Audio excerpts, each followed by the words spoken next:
A chip with zero silicon just hit 500 gigahertz. Intel's best chips barely reach 6. China just created the first processor using bismuth crystals that makes silicon obsolete overnight. Section 1. The quantum wall, silicon can't break. Silicon hit a wall it can't climb over. At 3 nanometers, physics breaks. Electrons start tunneling, passing through solid barriers like ghosts through walls. When transistors shrink below this scale, they stop working as switches. The current leaks everywhere. Data scrambles. Control vanishes. This isn't an engineering problem anymore. It's quantum mechanics refusing to cooperate. Picture trying to close a door while wind keeps passing straight through the solid wood. That's electron tunneling at the nanoscale. Intel's engineers can't solve this. Apple can't solve this. Nobody can, because it's not about better design. It's about atoms refusing to obey classical physics. The silicon age ends not with obsolescence, but with the universe saying no more. Beijing University scientists found the solution in bismuth, a heavy metal with psychedelic rainbow crystals that looks more like art than technology.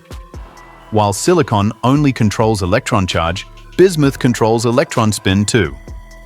This quantum property acts like a rotation direction, opening doors to processing methods silicon physically cannot achieve. Section 2.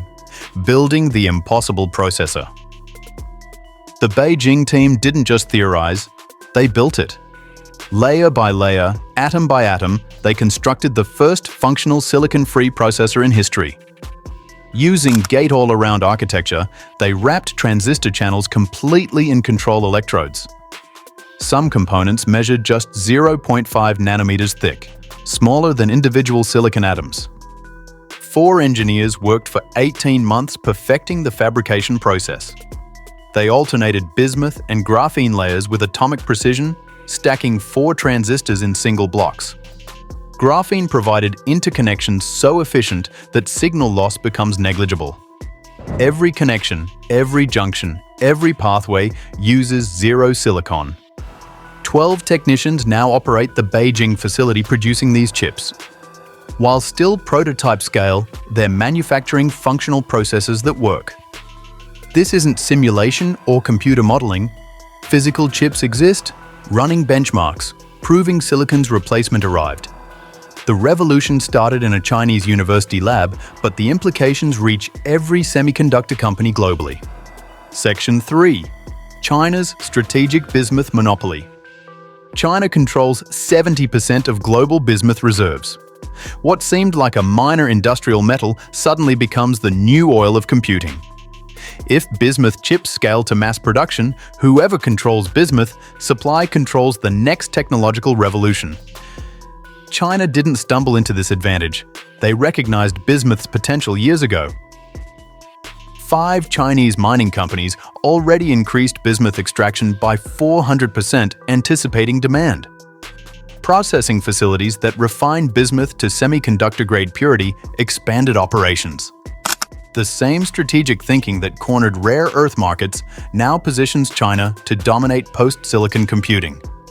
While America debates semiconductor independence, China builds the infrastructure for silicon's replacement. TSMC recognized the threat immediately.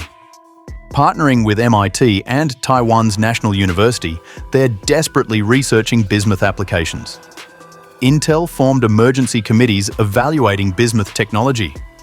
Samsung allocated billions toward alternative semiconductor materials. Every major chip manufacturer scrambles to avoid being left behind. But China's head start spans years, not months.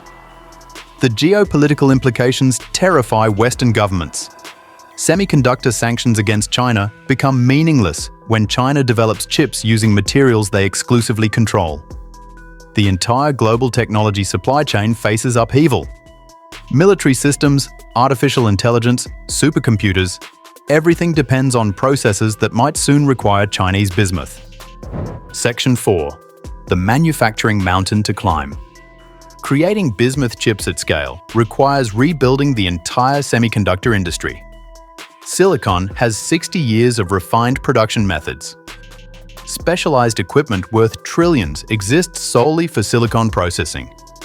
Chemical suppliers, quality standards, fabrication plants, everything assumes silicon as the foundation. Switching to bismuth means starting over. 27 different manufacturing steps must be reinvented for bismuth processing. Doping techniques that work for silicon fail with bismuth. Temperature controls need complete recalibration. Clean room protocols change when handling different materials. Even basic things like wafer cutting require new diamond saws designed for bismuth's crystal structure. The graphene integration adds another complexity layer. Growing perfect graphene sheets remains challenging even in research settings. Transferring them without damage, aligning them precisely, ensuring uniform electrical properties. Each step has maybe 70% success rate currently. Multiply those probabilities across dozens of steps and yield rates plummet below commercial viability. Yet history shows such transitions happen faster than expected. Germanium dominated early transistors until silicon's advantages became clear. Within 5 years, germanium disappeared from mainstream electronics. Carbon nanotubes seemed poised to replace silicon until graphene emerged. Now, bismuth threatens everything. The pattern repeats.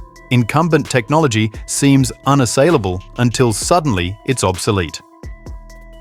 Section 5. Beyond speed, the quantum computing bridge. Bismuth's spin-orbit coupling enables something silicon never could: room temperature quantum effects. While Google's quantum computers require cooling to near absolute zero, bismuth maintains quantum properties at normal temperatures. This isn't just faster classical computing, it's the bridge between classical and quantum processing. 6 quantum physicists at Beijing University demonstrated spin-based logic gates using bismuth transistors. Information encoding in electron spin rather than charge enables multiple states beyond simple on/off. Each bismuth transistor potentially stores and processes exponentially more information than silicon equivalents.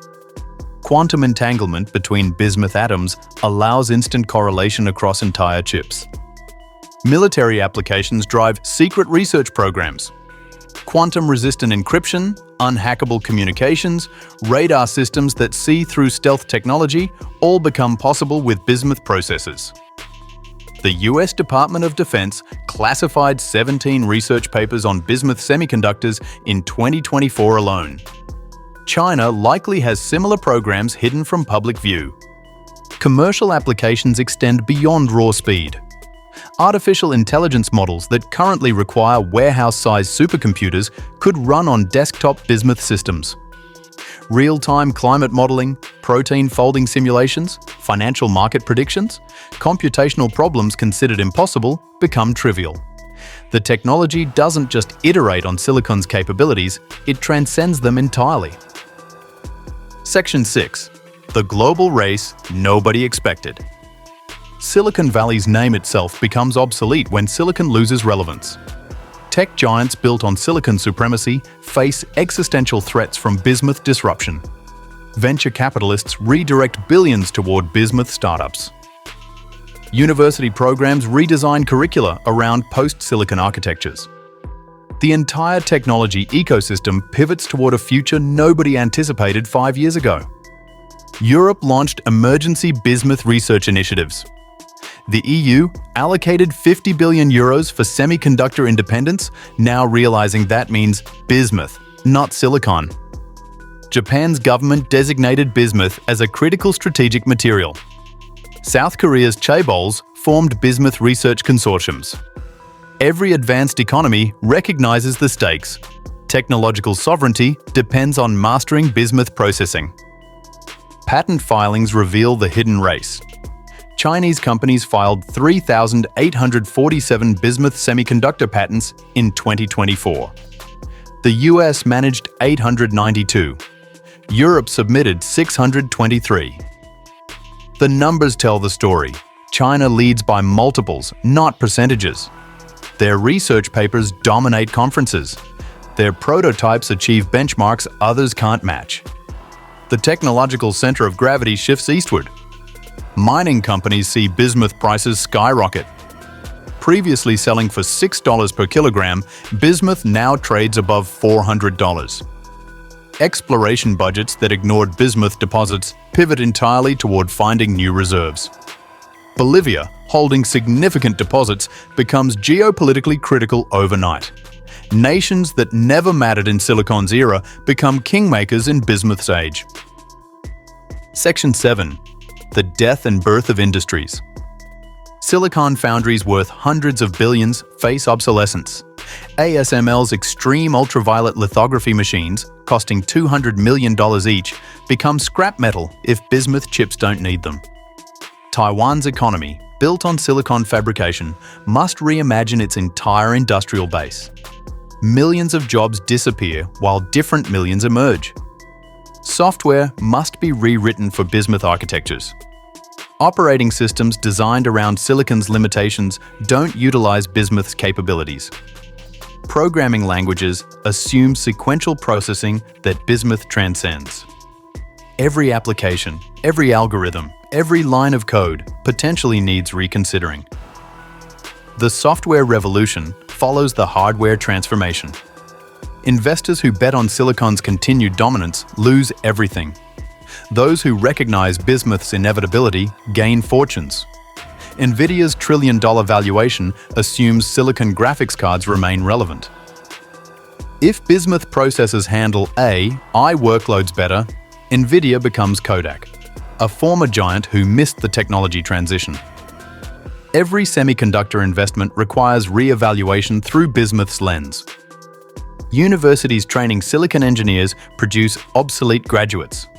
Students studying bismuth processing become the new elite. China's universities, already leading bismuth research, attract global talent. Brain drain reverses. Western researchers move to Beijing for cutting-edge opportunities. The academic hierarchy inverts as knowledge centers shift toward bismuth expertise. Silicon's 60-year reign ends not with gradual decline, but sudden irrelevance when bismuth scales successfully. Do you think silicon can survive another decade? Or are we witnessing its replacement being born in Chinese labs right now? Comment your prediction below about when bismuth chips will reach your devices and subscribe to follow the technology revolution that's rewriting computing's future.